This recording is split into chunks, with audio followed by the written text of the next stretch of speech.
방글라데시 아빠예요. 에이수스 ROG 스트릭스 G713QM의 실사용 리뷰입니다. 저는 7월 11일에 구매해서 3주 정도 사용했습니다. 먼저 최종 평가부터 내리자면 디스플레이를 제외하면 완벽한 게이밍 노트북. 사실 디스플레이는 제가 알고 구매한 부분이죠. 그리고 사소한 불만들이 있긴 하지만 가격을 고려하지 않은 평가는 있을 수 없습니다. 가격을 고려하면 가장 완벽한 게이밍 노트북이라고 평가합니다. 후면 ROG 로고 LED, 바닥에 반사되는 하판 LED, 화려한 키보드 LED, 그리고 시원하게 뚫려져 있는 통풍구, 큼직한 사이즈, 전형적인 거치형 스타일의 게이밍 노트북입니다. 참고로 웹캠은 없습니다. 노트북이기 때문에 휴대가 불가능한 것은 아니지만 2.7kg 정도로 장시간 들고 다니기에는 절대 좋지 않습니다. 이 정도의 휴대성이라면 차라리 데스크탑이 낫다 라고 생각할 수도 있습니다. 하지만 중요한 것은 무겁긴 하지만 휴대가 되긴 됩니다. 휴대가 불가능한 데스크탑과 처음부터 비교 대상이 아니라는 거죠. 게임을 하는데 휴대를 하면 게이밍 노트북, 게임을 하는데 휴대를 하지 않으면 데스크탑, 이것을 하나의 공식으로 생각하면 됩니다. 상판은 굉장히 튼튼하고 견고한데 묵직하기도 합니다. 상판의 무게가 꽤 많이 나가요. 이 정도의 각도에서도 힘없이 닫힙니다.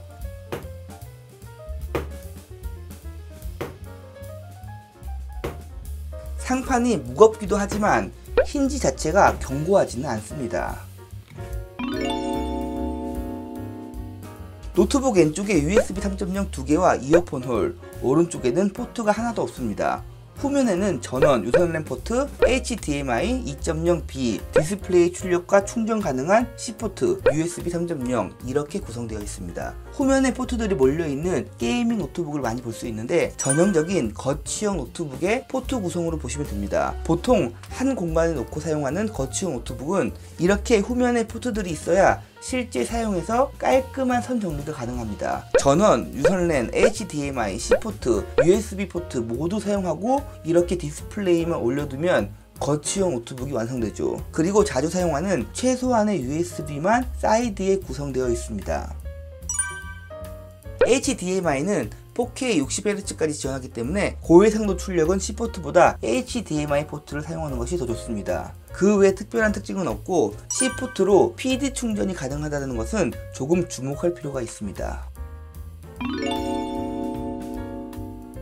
에이수스 ROG 스트릭스는 사용 전력이 높은 고사양 게이밍 노트북입니다. 그런데 100W의 PD 충전을 지원합니다. 이 노트북의 가격을 고려하면 굉장히 큰 장점으로 볼 수 있죠. 그런데 저는 100W의 PD 충전기를 가지고 있지 않습니다. 사려고 해도 종류도 별로 없고 가격도 비싸고 굳이 스트릭스 사용하기 위해 구매할 필요까지는 없다고 봅니다. 그래서 제가 가지고 있는 65W PD 충전기를 연결해 봤는데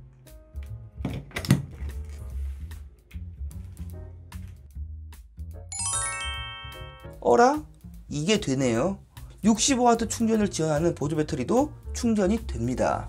카페와 같은 장소에서 노트북을 사용할 때 굳이 뚱뚱하고 무거운 충전기가 아니더라도 PD 충전기를 이용해서 노트북을 사용할 수 있습니다. 물론 이 무거운 노트북을 휴대용으로 사용하는 것은 좋지 않습니다. 하지만 가끔씩 휴대용으로 사용할 때 이 PD 충전은 굉장히 유용하게 사용될 수 있죠.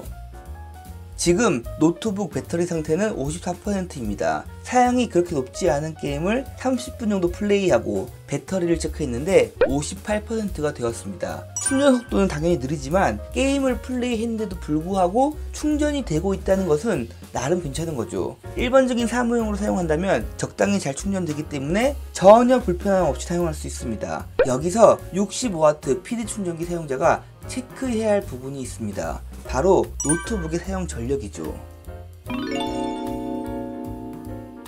지금 노트북이 켜져 있습니다. 아무런 작업을 하고 있지 않고 이 상태에서 전력을 체크해 보겠습니다. 100에서 110W 정도 나오네요. 아무것도 하지 않고 숨만 쉬어도 100W가 넘는 전력 사용을 보입니다. 항상 이 정도는 아니고 때에 따라 20W로 떨어지기도 하지만 기본적으로 사용 전력이 높은 것은 사실입니다. 그래픽 작업을 하면 150W까지 올라가고 고성능 게임을 하면 200W까지도 올라가죠. 그래픽 카드를 많이 사용할수록 전력이 높아집니다. 이 상태에서 65W PD 충전기를 사용하면 어떻게 될까요? 있을까요? 다른 노트북들도 다 그렇지만 당연히 전력 제한이 들어갑니다. 예를 들어 전원 연결해서 3분 정도에 끝나는 인코딩이 PD 충전을 연결하면 5분 후반대로 약 2배가 늘어납니다. 이렇게 전력이 낮아짐에 따라 노트북 자체적으로 성능을 제한시키는 것은 당연한 거죠. 그런데 여기서 문제는 기본 전력이 워낙 높기 때문에 아무리 전력을 제한시켜도 PD 충전으로는 감당하기 힘들다는 것입니다. 65W의 PD 충전기인데 68W 정도의 출력을 내고 있습니다. 제가 가지고 있는 이 PD 충전기의 최대 출력으로 계속 사용되고 있다는 것이죠. 이 정도면 10분만 사용해도 충전기가 뜨거워지고 장시간 사용하면 발열로 인해 충전기가 고장날 수도 있습니다. 참고로 스트렉스가 권장하는 100W PD 충전기를 사용하면 당연히 상황은 좀 더 나아질 수는 있겠지만 이 노트북의 전력 사용량을 보면 그렇게 좋은 방법은 아니라고 봅니다. 이 부분을 정리하자면 ASUS ROG 스트릭스는 100W PD 충전을 지원한다. 직접 사용해보니 65W PD 충전도 가능은 하다. 하지만 노트북 전력이 높아 충전기에 무리가 온다. 같은 상황에서 65W PD 충전보다 100W PD 충전이 훨씬 안정적이다. 되도록이면 출력이 높은 정품 충전기를 사용하자. 이것은 저의 기본 입장이고, 여기서 실제 사용에 기반한 사용자의 입장을 추가하자면 인터넷 서핑, 문서 작업과 같은 사용은 65W PD 충전으로 충분하다. 포토샵과 간단한 영상 편집도 65W PD 충전으로 괜찮다. 단 사용함에 있어서 충전기의 온도를 한번 체크해주는 것이 좋다. PD 충전에 대한 내용은 이 정도로 정리하겠습니다. 제가 항상 테스트하는 FHD 화질의 유튜브 영상 연속 재생, 밝기 50%, 음량 20%, 향상된 배터리 모드. 7시간 30분에 배터리 경고 메시지가 나왔고 7시간 40분에 노트북이 꺼졌습니다. 90W시의 큰 배터리 용량을 고려하더라도 델 인스피리온 7590과 같이 작정하고 배터리 관리하는 휴대용 고성 노트북과 비슷한 수치라는 것은 5900HX가 배터리 관리를 아주 잘하고 있는 것으로 볼 수 있죠. 가벼운 사무용, 서핑용으로 사용하면 5시간 넘게 사용할 수도 있습니다. 물론 이 무거운 거치용 노트북을 사무용으로 사용할 일은 많지 않겠죠. 그럼에도 그러한 상황이 오면 굉장히 효율적인 사용이 가능합니다. 영상 편집이나 게임과 같이 그래픽 사용을 하는 작업을 하면 다른 게이밍 노트북과 비슷한 한두 시간 사용밖에 되지 않습니다. 아주 간단한 영상 편집은 2~3시간 가능하긴 하지만 큰 의미 있는 수치는 아니죠. 배터리에 대해서 평가를 하자면 라이젠 CPU답게 전력 관리가 아주 효율적으로 잘 되고 있다. 하지만 게이밍 노트북 특성상 여전히 배터리 사용은 큰 의미가 없다. 가끔씩 사무용으로 사용하기에는 아주 좋다. 이 정도로 정리하겠습니다. NTSC 45%에 밝기 250니트. 그런데 주사율은 144Hz. 이러한 디스플레이 스펙은 한 번도 본 적이 없습니다. 주사율이 높으면 좋긴 합니다. 60Hz로 게임하다 144Hz로 넘어가면 신세계를 경험할 수 있죠. 그런데 보급형 디스플레이 화질에 이렇게 높은 주사율이 의미가 있을까요? 주사율을 낮춰서라도 화질을 올리는 것이 더 알맞다고 봅니다. 조금 관대하게 평가하자면 그렇게 나쁘지는 않습니다. 디스플레이에 크게 예민하지 않고 가성비를 중요하게 생각하는 사용자라면 그냥 넘어갈 수 있는 수준의 디스플레이라고 보면 됩니다. 제가 야외에서 사용해 봤는데 좋지는 않지만 그냥 무난하다고 생각되고, 실내에서 사용하면 사용자에 따라 충분하다고 느낄 수도 있죠. 그런데 이 노트북이 60만원대 저가형 노트북이 아닙니다. 150만원대 게이밍 노트북이라고 했을 때 다소 이해할 수 없는 디스플레이 품질이고 ROG 로고 달기에 다소 창피한 품질이라고 평가합니다. 관대하게 평가할 수 있는 노트북은 아니라는 거죠. 저와 같은 경우는 이 노트북을 거치해 놓고 모니터를 연결해서 사용하기 때문에 사실 크게 불편하지는 않습니다. 그런데 한 번씩 독립적으로 사용할 때 디스플레이가 눈에 거슬리는 것이 사실입니다. 같은 17.3인치의 NTSC 72%, 밝기 300니트의 디스플레이와 비교하면 이 정도이고, 실제로 보면 화면보다 더 큰 차이를 느낄 수 있습니다. 게이밍 노트북이라면 아무리 가성비가 좋더라도 디스플레이는 신경을 써야 합니다. ASUS ROG 스트릭스의 가장 치명적인 단점으로 지적하고 싶네요. 저와 같이 모니터 연결해서 사용하고 아주 가끔 독립적으로 사용한다면 최고의 가성비 노트북으로 볼 수 있고, 독립적인 사용이 많다면 사양이 좀 더 낮더라도 디스플레이 스펙이 높은 게이밍 노트북을 선택하는 것이 더 좋습니다. 4W의 스피커 2개가 바닥을 향하고 있습니다. 덩치 큰 게이밍 노트북에 파워풀한 사운드가 아닌 잘 다듬어진 예민한 사운드로 품질 좋은 스피커를 사용하는 저전용 노트북 정도로 볼 수 있습니다. 일반적인 사용에는 나쁘지 않지만 큰 기대는 하지 않는 것이 좋습니다.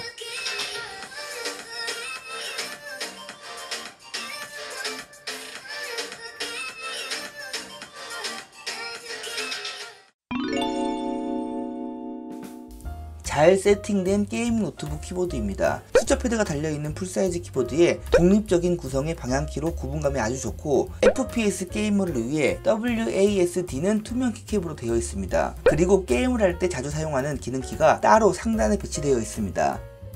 직관적으로 볼륨을 조절하고 마이크를 작동시키고 펜의 속도를 조절하고 아머리 크리에이터로 좀 더 빠른 여러가지 설정이 가능합니다. 저는 당연히 이 위치에 음소거 버튼이 있을 거라 생각했는데 마이크 온 오프 스위치가 들어가 있습니다. 음소거 버튼은 펑션키 조합으로 설정 가능합니다. 문서나 멀티미디어가 아닌 게이밍을 위한 키보드라는 것을 다시 느낄 수 있는 부분이죠. 상대방과 대화하면서 게임할 때 직관적으로 컨트롤할 수 있습니다. 이렇게 이 키보드 자체가 게임에 많이 집중되어 있습니다. 키 압이 가볍지 않고 묵직한 것도 게임에 좀 더 유리한 세팅이라고 보여집니다. 이 묵직한 느낌이 문서용으로 사용하기에는 다소 부담스럽게 느껴지고 델리트 키 역시 일반적인 위치가 아니라서 불편함이 느껴졌습니다. 반면 펑션키와 숫자 패드의 엔터키를 누르면 계산기가 나오는데 재미있고 유용한 기능으로 보입니다. 결론적으로 경쾌하게 누르는 맛이 너무 부족해서 장시간 타이핑용으로는 좋지 않지만 이 노트북의 원래 목적인 게임 용도로 사용하기에는 좋다고 평가합니다. 직관적으로 누를 수 있는 추가 버튼과 펑션키 조합의 버튼들이 게임을 하는 사용자 중심으로 잘 구성되어 있습니다. 보통 게이밍 노트북 대부분 이렇게 잘 세팅되어 있는데 역시 ROG답게 좀 더 게이밍스럽게 세팅되어 있습니다.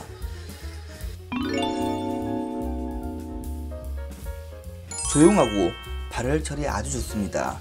이 노트북이 아무리 저렴하고 디스플레이가 구리다고 해도 ASUS ROG입니다. 게이밍 노트북의 짬밥은 절대 무시 못하죠. CPU의 영향도 물론 있겠지만 기본적으로 발열 처리 능력이 너무 좋고 펜 소음도 아주 조용합니다. 펜의 속도는 상단의 버튼으로 직관적인 설정이 가능합니다. 조용, 성능, 터보 이렇게 세 가지가 있는데 노트북 자체가 고성능 게이밍 노트북 치고는 굉장히 조용해서 그냥 성능만 놓고 사용하시면 됩니다.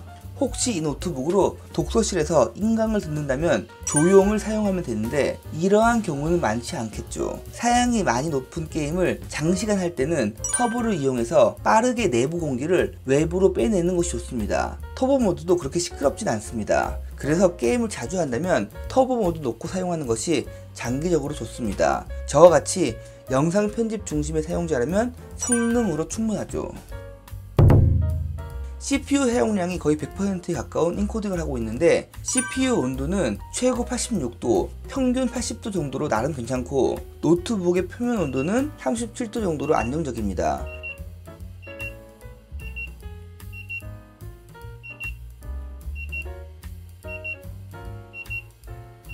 펜 소음은 36dB 정도로 고성능 노트북 치고 아주 정숙합니다. 참고로 저전용 노트북 이온2가 동일한 작업에서 38dB이 나왔습니다. 3D 마크 돌릴 때 45dB 정도까지 올라가긴 합니다. 귀에 많이 거슬리는 소리는 아니고 스피커 사운드에 충분히 묻힐 수 있는 저음의 펜 소음이 들립니다.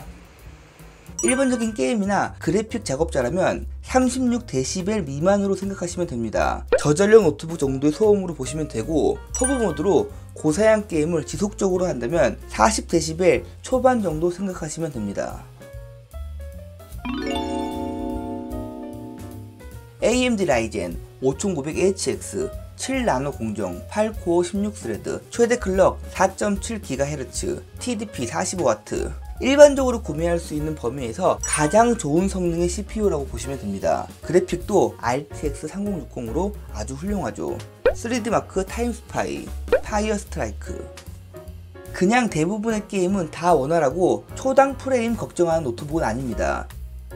이 정도면 데스크톱 대용으로 충분하지 않을까 라는 생각이 들 수도 있는데, 제가 다른 영상에서도 여러 번 강조했지만 절대 그렇지 않고, 아무리 노트북의 성능이 좋아도 데스크탑의 쿨링 능력과는 비교 자체가 되지 않기 때문에 고사양 게임으로 갈수록, 그리고 장시간 플레이할수록 차이가 더 심해집니다. 이러한 단편적인 높은 수치만 가지고 데스크탑과 비교하는 것은 좋지 않고, 노트북은 노트북끼리만 비교하는 것이 좋습니다. 노트북끼리만 비교하면 이 노트북은 당연히 탑급으로 볼 수 있고, 가격까지 고려한다면 탑3 안에 들 수 있을 정도로 아주 좋습니다.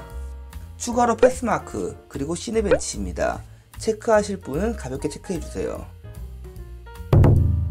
제가 지금까지 아주 잘 사용해온 주연 리오9 i7 10875H에 RTX 2070 슈퍼를 탑재한 고성능의 인텔 게이밍 노트북입니다. 사실 이 두 노트북이 동급은 아니죠.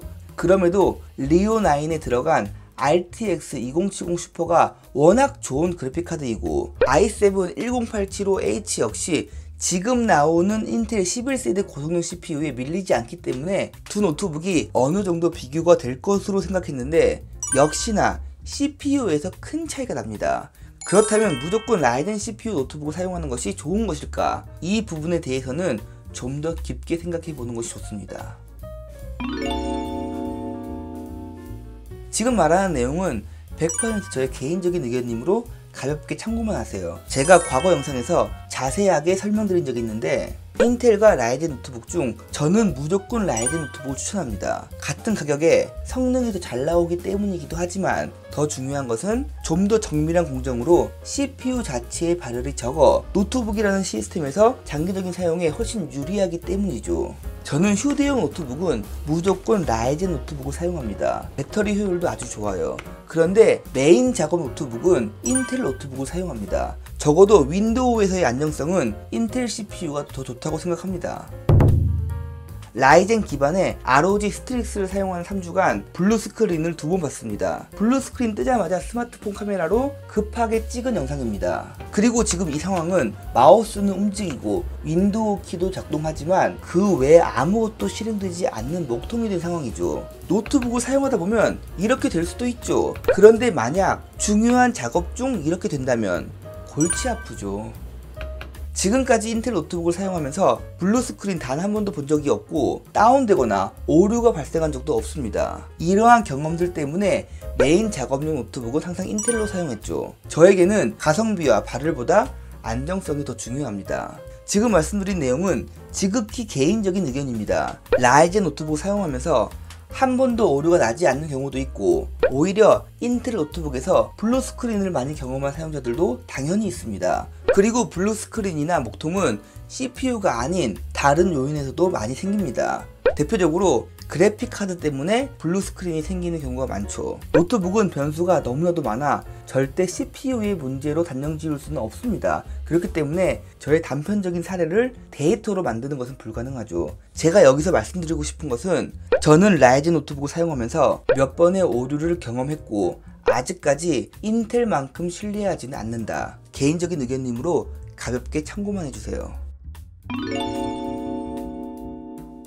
인코딩 시간 자체는 생각보다 빠르지 않습니다. 어도비 프로그램에서의 최적화는 라이젠 CPU보다 인텔 CPU가 좀 더 앞섭니다. 그런데 이 인코딩 시간은 영상 편집을 업으로 하는 전문가들에게 중요한 수치이고, 일반적인 사용자에게 중요한 것은 영상 편집이 원활하게 되는가에 대한 부분이죠. FHD 기준 영상이 길고 복잡하고 트랙을 많이 사용해도 무조건 원활하게 가능합니다. 전원을 빼고 영상 편집할 일은 거의 없겠지만, 전원을 빼서 전력을 낮춰도 잘 되고, 65W PD 충전기로 충전하면서 사용해도 잘 되고, 확장 모니터를 연결해도 잘 됩니다. FHD 수준은 그냥 무조건 잘 된다고 보시면 됩니다. 그런데 사실 i7 9세대에 GTX 1650만 되어도 FHD 수준은 문제가 없어요. 이렇게 고성능 노트북은 4K가 되는지가 중요하죠. 결과 먼저 말씀드리겠습니다. 안 됩니다. 된다는 후기도 봤는데 제가 했을 때는 터무니없다고 느껴졌습니다.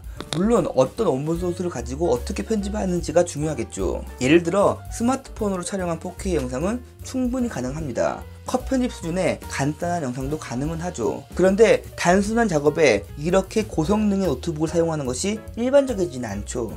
저는 소니 풀프레임과 크롭바디를 사용하고 소니 6400을 가장 많이 사용합니다. 아마추어 수준의 8비트라고 보시면 되고 제가 제작하는 영상의 퀄리티도 아마추어 수준으로 보시면 됩니다. 안됩니다. 모니터 연결하지 않고 미리 보기 화면을 4분의 1로 낮추면 완성은 할 수 있는데 반복적으로 빠른 작업을 해야 하는 작업자에게 큰 의미가 없다고 생각됩니다. 그냥 안 된다고 보는 것이 맞습니다. 결국 원본 소스로 4K 작업하는 것은 불가능하고 플럭시 작업으로 4K 편집을 해야 합니다. 참고로 플럭시 작업이라는 것을 하면 저전력 노트북에서도 4K 작업이 가능합니다. 사실 150만원 정도의 노트북으로 4K 작업을 원본 소스로 한다는 것 자체가 아시는 분들은 아시겠지만 말도 안 되는 소리입니다. 그럼에도 불구하고 라이젠 CPU라서 아주 조금은 기대를 해봤습니다. 다음 세대의 고성능 라이젠 CPU와 어도비의 지속적인 업데이트를 기대해 보겠습니다. RTX 3060과 RTX 3070은 선택하기 쉽습니다. 고성능 게임 중심이라면 무조건 RTX 3070이 좋죠. 반면 살짝 낮은 사양의 게임이나 영상 작업과 같은 그래픽 작업은 좀 더 저렴한 RTX 3060도 충분합니다. 기본적으로 지출할 수 있는 비용에 맞춰서 선택하시면 됩니다. 하지만 인치 선택은 조금 고민이 필요합니다. 저는 지금까지 거치형 고성능 노트북은 무조건 17.3인치가 좋다고 생각했습니다. 어차피 놓고 사용하고 휴대할 일은 많지 않기 때문에 17.3인치를 더 선호했죠. 이러한 노트북들은 15.6인치도 무겁고 17.3인치도 무겁습니다. 둘 다 무겁기 때문에 휴대성을 따지는 것에 큰 의미를 두지 않았습니다. 이 제품 역시 17.3인치로 구매를 했습니다. 그런데 실제로 사용해보니 조금 다른 변수가 있었습니다. 일단 배터리 효율이 좋습니다. 그리고 PD 충전을 지원합니다. 이 두 가지 이유로 인해서 지금까지의 거치형 고성능 노트북과는 다른 좀 더 진보된 사용성을 보여줍니다. 물론 그렇다고 해서 고성능의 크리에이터 노트북만큼은 절대 아니지만 기존 제품 대비 휴대성이 좋아진 것은 사실이죠. 휴대성으로 접근하면 17.3인치는 살짝 부담스럽습니다. 사실 15.6인치도 부담스러운 것은 맞지만 17.3인치보다 낫습니다. 본인이 이 노트북을 얼마나 휴대할 건지 고려해보는 것이 좋습니다. 거치와 휴대의 비율이 9대1 정도면 그냥 17.3인치가 좋아요. 7대3 정도면 15.6인치가 좋을 수도 있습니다. 이 3이라는 숫자가 결코 적은 횟수는 아니죠. 3 이상인 경우는 노트북을 잘못 선택한 경우이기 때문에 고려하지 않겠습니다. 저는 8대2 정도라서 조금 애매합니다. 사무실에 종종 들고 와서 사용하거든요. 휴대할 때마다 15.6인치였으면 어땠을까 하는 생각을 합니다. 지금까지의 리뷰에서 거치용 고성능 노트북은 무조건 17.3인치를 추천했습니다. 하지만 고성능 CPU의 배터리 효율이 좋아짐에 따라 무조건 17.3인치만을 고집할 필요는 없겠다는 생각이 들었습니다. 이 노트북의 구매 포인트는 가성비죠. 가격 대비 성능. 이 가격에 이 정도의 성능을 보이는 노트북은 없습니다. 일단 5900HX라는 CPU를 사용한 노트북 자체가 얼마 없어요. 그리고 고성능 그래픽은 물론 발열 처리 능력까지 훌륭하죠. 선택의 폭은 좁지만 그럼에도 가성비는 아주 좋습니다. 상대적으로 저렴한 가격으로 게임을 하고 싶은 분들에게 추천합니다.